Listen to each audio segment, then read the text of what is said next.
సంవత్సరాలలో వాళ్ళు చేసే ప్రతి పనిలో అడ్డుపడేటువంటి ప్రయత్నం చేయలేదు.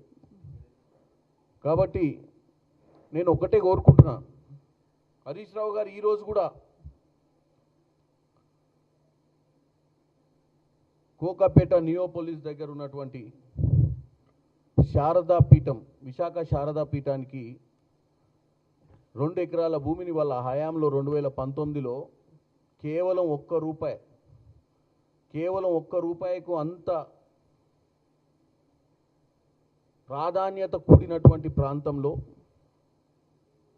వీళ్ళ హయాంలో భూములు వాళ్ళ ఇష్టానుసారంగా నచ్చిన వారికి పేలాల మాదిరిగా వంచారు.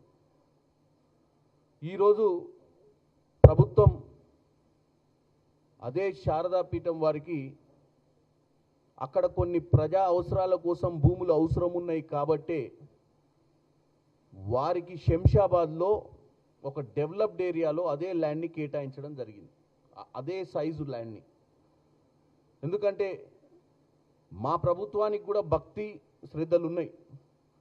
మేము అధికారంలోకి వచ్చినాక వేములవాడ టెంపుల్ని కూడా కోట్ల రూపాయలతోటి బ్రహ్మాండంగా డెవలప్ చేసుకున్నాం.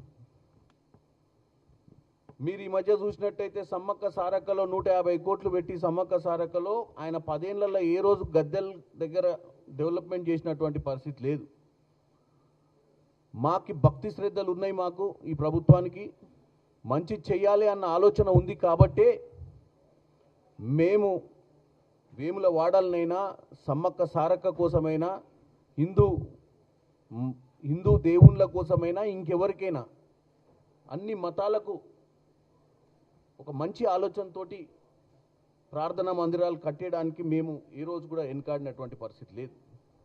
గోదావరి పుష్కరాలకు కూడా బ్రహ్మాండంగా రానున్న గోదావరి పుష్కరాలకు కూడా ఈ ప్రభుత్వం నిధులు కేటాయించి భక్తులకు అన్ని సౌకర్యాలు కలిగించేటువంటి ప్రయత్నం కూడా మొదలుపెట్టింది. ఇక్కడ రాజకీయాలు చెయ్యాలని ఈ శారదా పీఠం భూమికి సంబంధించి ఆల్రెడీ అధికారులు అక్కడ ఉన్నటువంటి శారదా పీఠం వారితో మాట్లాడి ఈ భూమిని శంషాబాద్కి షిఫ్ట్ చేయడానికి ఒప్పించారు. ప్లస్ ఆ భూమిలో వీళ్ళు అన్నట్టు స్వలాభం కోసం ఆ భూములు తీసుకోవట్లేదు. మేము ఆ భూములు కేవలం గోదావరి జలాలు తీసుకొచ్చి మంచినీటి అవసరాల కోసం హైదరాబాద్ మెట్రోపాలిటన్ వాటర్ వర్క్స్ వారి కోసం అక్కడ గోదావరి జలాలు తీసుకొచ్చి ఒక రిజర్వాయర్ కట్టే ప్రయత్నంలో కొంచెం భూమి అవసరం ఉండి లక్షలాది మంది ఈరోజు హైదరాబాద్ డెవలప్ అవుతుంటే ప్రజలు వచ్చి ఇక్కడ బతుకుతుర్రు. వారి అత్యవసరమైనటువంటి నీటిని, మంచినీటిని సరఫరా చేయడానికి ఈ ప్రభుత్వం ఆ భూమిని, ఎందుకంటే అక్కడ భూమి లేదు ఎక్కువ, మీకు అక్కడ తెలుసు కోకాపేటలో ఇలా 100 కోట్ల పైచిలకు భూమి రేటు పెరిగింది. ₹1 దానదత్తం చేసినటువంటి బీఆర్ఎస్ ఈరోజు వాళ్ళు ఒప్పుకుర్రు, శారదా పీఠం వారు ఒప్పుకొని ఆ ల్యాండ్ అలాట్మెంట్కి కూడా యాక్సెప్ట్ చేసినాకనే మనం దాన్ని క్యాబినెట్లో పెట్టడం జరిగింది. కాబట్టి రాజకీయాలే చేయాలి. ఈ రాష్ట్రంలో ఏ డెవలప్మెంట్ జరగొద్దు, ఈ రాష్ట్రంలో ఏ మంచి పని జరిగినా రేపు ప్రజలు కాంగ్రెస్ పార్టీకి మళ్ళీ పట్టం కడతారన్న భయంతో ఇటు ఆ కేటీఆర్, హరీష్ రావు 24 గంటలు పొద్దున్న లేస్తే వాళ్ళకున్నటువంటి పొజిషన్ని మిస్యూజ్ చేసుకుంటా తెలంగాణ ప్రజల మదిలోన విష బీజాలు నాటే ప్రయత్నం చేస్తారు. అంటే మా హయాంలో మూసీ నది కావద్దు, మేము అధికారంలో ఉన్నప్పుడు RRR కావద్దు, మేము అధికారంలో ఉన్నప్పుడు మెట్రో ఫేజ్ 2 కావద్దు, మేము అధికారంలో ఉన్నప్పుడు గోదావరి జిల్లాలు తీసుకొచ్చి మూసీల ప్రవాహానికి యూజ్ చేయొద్దు, మంచినీళ్ళకు వాడొద్దు. ఈ విధంగా వాళ్ళు ఎట్టి పరిస్థితుల్లో కర్రలు కాళ్ళల్లో వేసి మమ్మల్ని పనిచేయకుండానే చేసి అభివృద్ధి పనులన్నీ కుంటుపడే విధంగా చేయాలన్న ఆలోచన వీళ్ళది. ఎందుకంటే వాళ్ళ హయాంలో ఏం చేయలేవి, వాళ్ళ హయాంలో చేసిందల్లా కాళేశ్వరం, కూలేశ్వరం.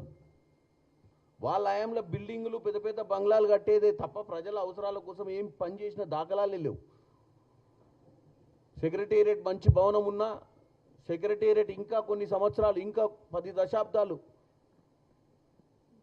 పనిచేసేటువంటి పరిస్థితి ఉన్నా దాన్ని అప్పటికప్పుడు కూలగొట్టి వాళ్ళ వాస్తు కోసము మళ్ళీ పర్మనెంట్గా అధికారంలో ఉండాలంటే వాస్తు మార్చాలంటే వాస్తు కోసము ప్రగతి భవన్ని, వాస్తు కోసము సెక్రటేరియట్ని కూలగొట్టిర్రు, కమిషన్ల కోసం కాళేశ్వరాన్ని కట్టిరు తప్ప మీరు ఏ రోజు ప్రజల గురించి పట్టించుకున్న దాఖలాలే లేవు.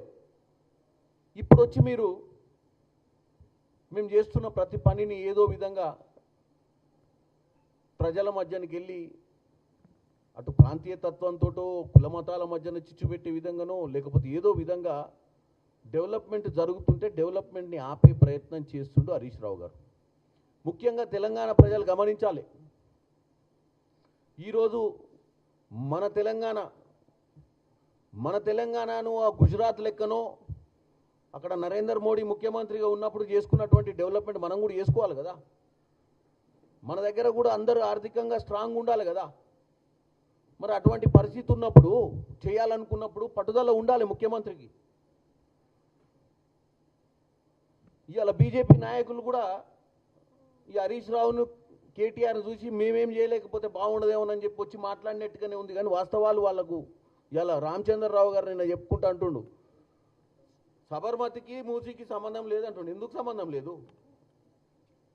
సబర్మతి కూడా అహ్మదాబాద్ నడిబొడ్డు నుంచి ప్రవహించే నది, మూసీ హైదరాబాద్ నడిబొడ్డు నుంచి ప్రవహిస్తున్నటువంటిది.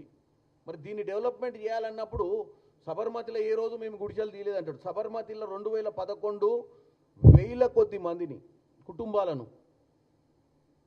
సబర్మతి రివర్ బెడ్ మీద ఉన్నటువంటి పేదలను చాలామందిని అక్కడి నుంచి కదిలించినటువంటి దాఖలాలు రామచంద్రరావు గారికి తెలియదా? పోనీ ఆ 1000 మందిని తీసుకుపోయి ఎక్కడైతే పునరావాస ప్రాంతంలో పెడితే ఆ యూనిట్లు కూడా కూలిపోయే పరిస్థితి ఉంటే అందులోకెళ్ళి మళ్ళీ కదిలించి అవి కూడా గుల్లగొట్టాల్సిన పరిస్థితి వచ్చినట్టు మర్చిపోయినరా?